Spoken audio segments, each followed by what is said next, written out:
educators around the world have learned about and have implemented Genius Hour in their classrooms. Here to tell us more about Genius Hour, please give Gallit a big welcome. Thank you.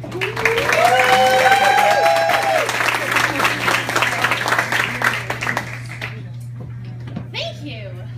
I'm so nervous about going after everyone because everybody was so great, just like we've said before, but like I feel the nerves, so hopefully this will be okay. So the way I see it, these ignites are meant to ignite a conversation and spark something new for us, to get us curious about something different. So I would like to talk to you today about something that really ignited a change in my teaching philosophy and became a passion of mine, Genius Hour.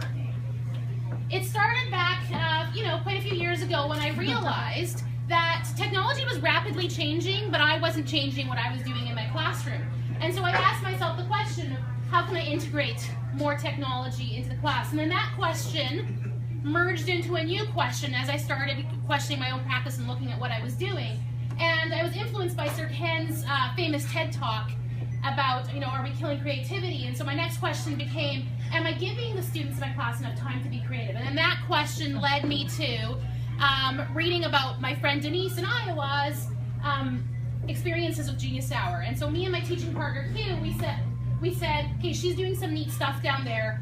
We need to get in on this and find out more about Genius Hour. And so we started implementing it in our classroom. Genius Hour is giving your students 1 hour a week to look at whatever they are wondering about, whatever they're passionate about. It's inquiry-based learning and passion-based learning put together.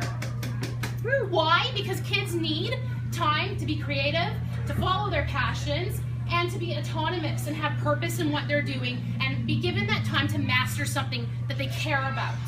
Not the other kind of stuff I was maybe doing in my classroom a little too much. And I told my kids, this is really important because you are geniuses and I want you to put your genius out to the world. And genius is not having an IQ of 150 more or something like that. Genius, if we look at the Latin roots, is making something, creating something.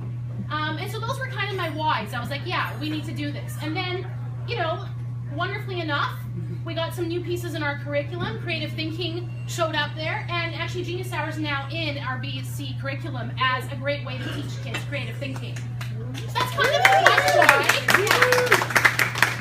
Who can do Genius Hour? Everyone can.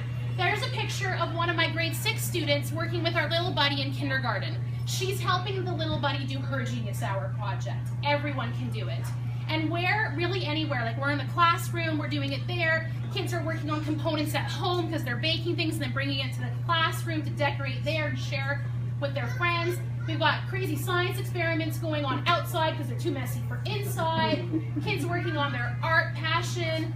Kids doing research on countries that they are interested in learning more about. Really all over the place.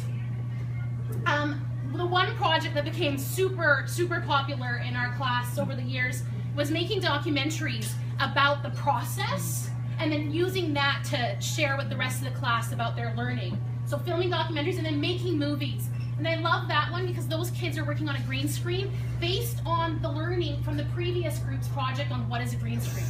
Oh, wow. This was a great project too. 2 girls wanted to just make the world happier. Did a Honk If You Love Someone campaign, holding out funny signs on the streets so that when people drove by, they'd smile, just trying to spread happiness in our community. That was their passion. So how do you do it? I really think you need to kind of take the steps and scaffold it a little bit slowly at the beginning and introduce it.